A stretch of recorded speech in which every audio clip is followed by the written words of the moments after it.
Welcome to the Soul Mirror. I'm your host, Shreya. Today's conversation unfolds with Aaron Scott, a mind who has spent years decoding the invisible architecture of our world. In this short but potent exchange, we peer into how our social, economic, educational, and cultural systems quietly sculpt our consciousness and what it truly takes to reclaim inner coherence in a world built on inherited beliefs. This is a space for inquiry, curiosity, and bold willingness to re examine the familiar. Welcome, Aaron. I'm honored to have you on my show. Thank you so much for having me. I'm so excited to be here. And Aaron, when you look at today's dominant social system, what do you believe is the most significant way to suppress human consciousness? Well, I think that in this prevailing paradigm, what has been the most pervasive, um, I guess, sort of instrument or mechanism is really kind of like the enslavement to money and the way that we've structured economic systems. I think that many times when people are looking to identify or dissect kind of these topics. They become hugely conspiratorial.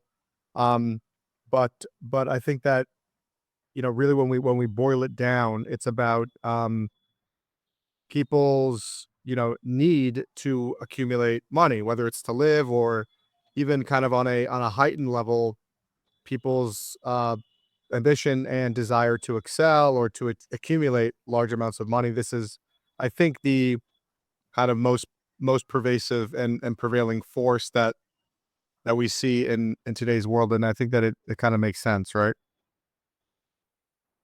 Yes, definitely. And I think this suppression is intentional design or unconscious momentum. Look, I think that we have um, you know, especially in the West, and those countries and those regions, if you will, that operate under kind of the capitalist paradigm. I think that we have many sort of embedded microsystems that serve as really the foundation and that serve as the infrastructure for the general systems themselves. I think one of the main kind of drivers, one of the main fundamental forces is how we manufacture scarcity. We do this to really enhance and reinforce power structure, whether it's through corporate interests where certain corporations are looking to corner a market or impact pricing of goods. We see this with countries. We see this, all across the board, and it's really, in many ways, how we determine and kind of back into, in many ways, the idea behind value. What something's priced at, or how we value something. When things are scarce, obviously, the price can be manipulated, or the price is impacted more greatly. However, in many ways, the manufactured scarcity has been sort of perpetrated upon society. It's in many ways an illusion, and we see this with sort of interests that dictate the price of something, but in truth are not the ones, but in truth are not operating by kind of true supply demand economic models. We see this with OPEC and the control of oil. These are the eight largest countries that control the supply of oil. They dictate the pricing, right? We're seeing a little bit of a shift with respect to Western production now, but still the prevailing force is OPEC, and when we see this kind of across the board, and with other natural resources like diamonds, for example, so when we manufacture scarcity, we create a system of value that is rooted in, again, illusion, and is rooted in manipulation. So I think that in many ways, we have interests and we have forces that are operating consciously. But I also think that what ends up happening with a lot of these prevailing systems and structures is we as humans have internalized a lot of the kind of operating systems, if you will, and we begin to embody the consciousness of these systems. We take on their values. We live life according to their requirements, right? In order to thrive or to simply exist and live within a number of these systems, we must contort ourselves to accommodate their requirements, whether that's working multiple jobs, whether that's suppressing your own morals or ethics or standards.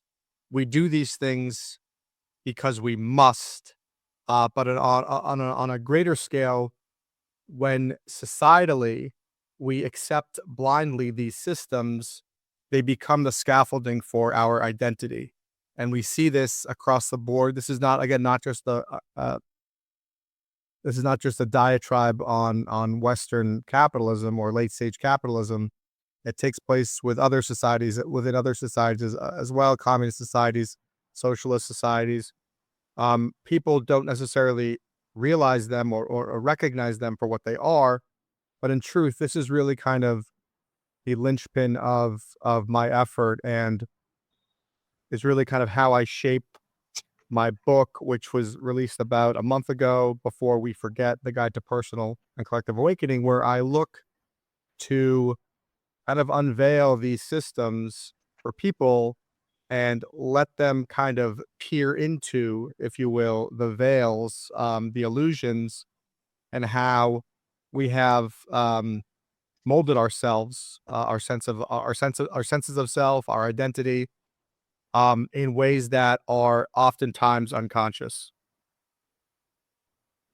Yes, that is so, so beautiful. And like, if you note a structural or historical influence, like, I will explore how listeners can identify these forces in their own lives and begin dismantling their, like, from them. And also, we're talking about your book. So, like, you wrote the book Before We Forget. So, what was the personal, like, was there a personal awakening, or like what pushed you to write this book? Yeah, it was definitely a personal awakening. I think that, I had really, kind of structured my life according to a lot of the things that I talk about, and I I um certainly, again, I think with a lot of these topics, with a lot of these discussions, it requires sort of like it requires a personal perspective, a personal lens, and I think that they resonate with people based on kind of how well someone's able to discuss or express their unique personal experience in a way that is tangible and accessible to the collective, right? In my situation specifically, I, sort of drank this Kool-Aid, if you will, this Kool-Aid that I kind of briefly touched on previously, this capitalist kind of structure, this way of ordering your life, the values that are kind of thrust upon you and that we unwittingly accept. And in doing so, I, lived a life fulfilled by ambition, fulfilled by achievement, accomplishment. And I was kind of, walking this tightrope, not really understanding the sort of the depth of what sort of trades I was willing to make, and the ideologies that I was kind of unknowingly accepting. And what kind of ended up happening was I reached a breaking point with my professional career, with my personal relationships, where I I kind of lost a lot, and I had to take a step back, and I had to kind of reassess, and I had to look into myself on a deep level, right? I think that this is a sort of common theme again with a lot of these discussions, and in doing so, I put forth this book, which I've structured again to provide people en masse a deeper understanding of the world around them, of our societal systems, of our institutions, and how deeply they impact all of us on a personal, on a personal level, how we look at our family, how we look at occupations, how we look at our healthcare, kind of our governments, all of these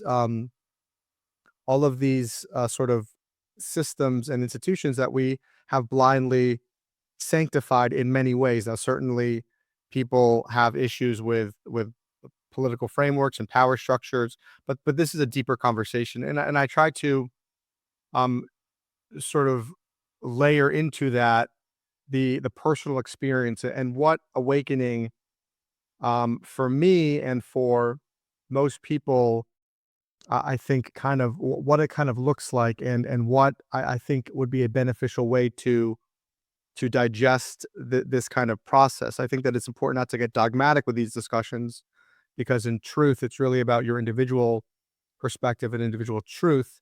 But I think that without a kind of well structured framework, people can kind of get lost, and you see this with a lot of these spiritual sort of teachers or gurus or individuals talking about awakening. You see people kind of drift into kind of like the polar opposite paradigm where they think that they are fairies dancing around channeling spirits from another realm, or they create sort of another identity, right? This whole conversation is about finding who you truly are, not blindly accepting or unconsciously accepting a sort of another set of scaffolding, another identity. It's about having the tools to understand who you are behind the noise, behind the systems, behind the inherited beliefs, behind the indoctrination, and to find a foothold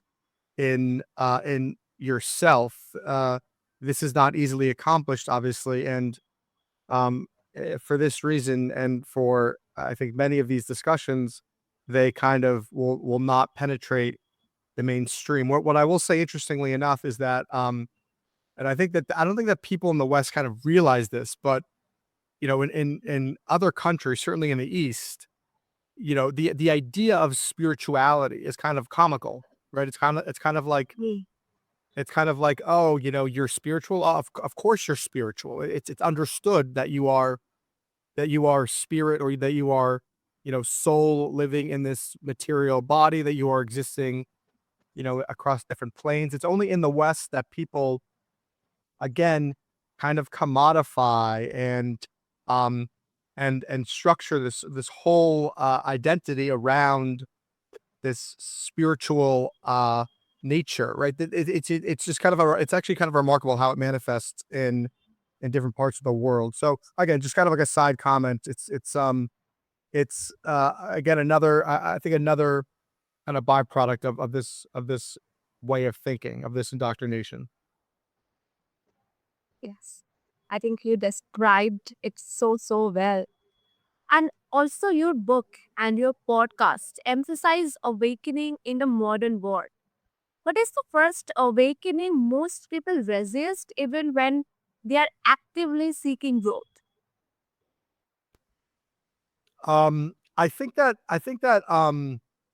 most people aren't actively seeking awakening, and I think that most people are kind of going about their daily lives, which again makes kind of these discussions um more on the fringe. And I also don't think that people um necessarily understand the depth of what awakening truly is, right? Because awakening in many ways pushes aside a lot of kind of like psychological frameworks, pushes aside a lot of a religious frameworks, and it kind of brings you back to your truth. And I think that these topics are a little bit out of touch. I also think that what you're seeing kind of globally right now is that there is this kind of push towards these topics of awakening, and I think you're seeing kind of two awakenings taking place. I think that you're seeing one awakening where people are coming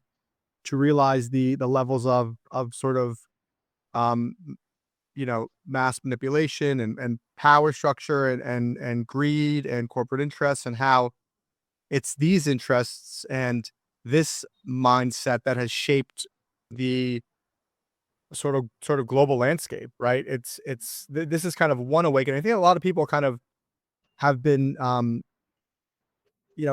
kind of been looking at this awakening as kind of like the awakening, but and I touch on this awakening specifically in my book, but I also am conscious of including kind of the other deeper awakening, the awakening that that is not new, that is an awakening, again, of finding who you truly are. But I make a point to kind of highlight how it's the systems and the way that we live our lives, how we've structured our identity, that that keep us from waking up and from finding this deeper meaning, this deeper sense of self. In many ways, historically, the deeper awakening that I speak about, these were topics, and these were sort of initiations that were relegated to higher classes of society. They were relegated to people who either had the time or had the financial resources to spend time on diving deeper into who they are. And this is why I think, again, a lot of these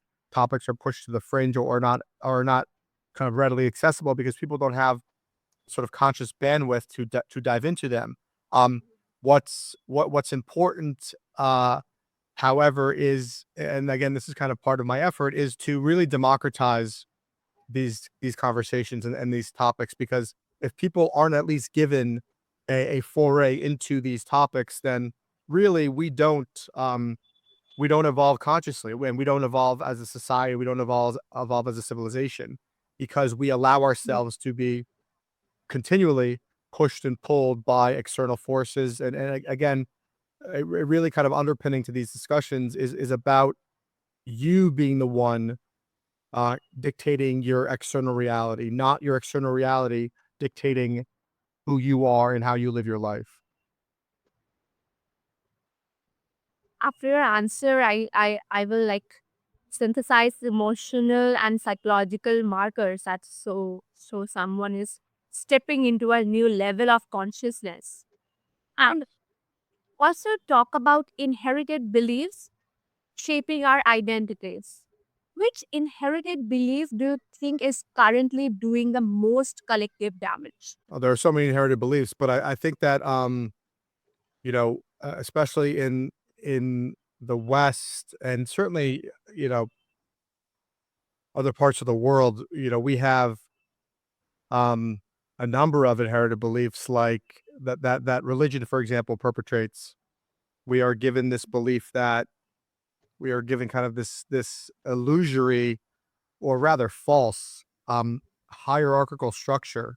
We are taught that God is above, man below, and then nature beneath both. This is a lie, an accepted lie. We know that we are God, we are source, we are the divine experiencing itself in this unique form, in this unique consciousness. So too is nature.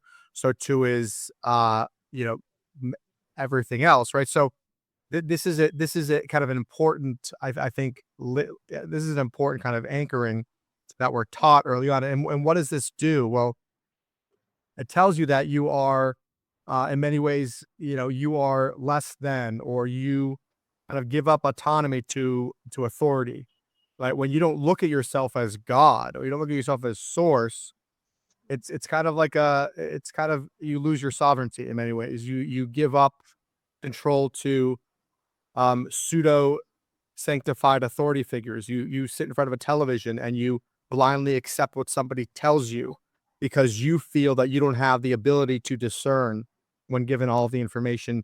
You allow someone else to dictate to you. We do this with government.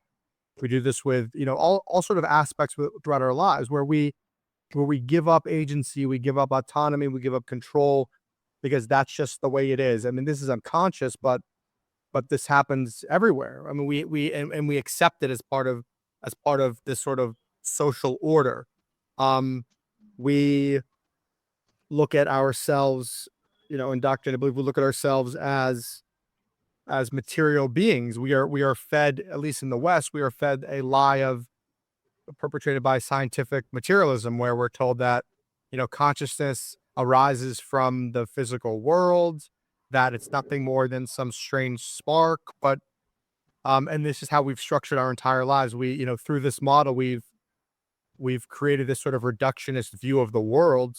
We've created our entire economy around this reductionist model where human beings are reduced to inputs, where human beings are used as sort of means to an end, and it in many ways accepted because we don't see sort of the divine thread linking everything. So I mean, these are kind of macro structures, but these kind of really form the architecture of the modern world. And it's about reframing with truth and with knowledge, and by kind of reintroducing people to their literal reality, which has been obfuscated and has been suppressed and has been removed from consciousness. It's only then that you really find that society can evolve. When we learn, and when we're learning this, it's interesting because a lot of these same sort of falsehoods are still taught in the education system, across the board, whether it's in kind of lower levels or even in the upper echelons of academia and institutionalized academics in the states, for example. Um, you still see these lies being perpetrated. But what we're seeing now with modern physics, with quantum physics, is that we're learning that the fundamental nature of reality is not material, is not particle based. It's consciousness. It's a quantum field of probabilistic outcome. It's We're learning through neuroscience that consciousness um, uh, and mindset actually dictate reality. So these are kind of groundbreaking discoveries. They're not spoken of really in mainstream yet, but we're learning again through, and this is why these shifts take place slowly, but we're learning that the entire way that we were taught to digest our reality, our own consciousness, and the way that we've structured the world through our ideologies is in fact incorrect. And once we begin incorporating these new discoveries, these new truths, that's when I think people begin to shift and begin to look at the fundamental nature of their own individual consciousness and of societal structure, that things really change. Yes, that is so like amazing. And I think after your insight, my listeners will really connect it to practical shift and can make immediate changes in their life, in their thinking or in their behavior. And this is a wonderful conversation with you. And if after this my listeners want to connect with you, then what's the best way?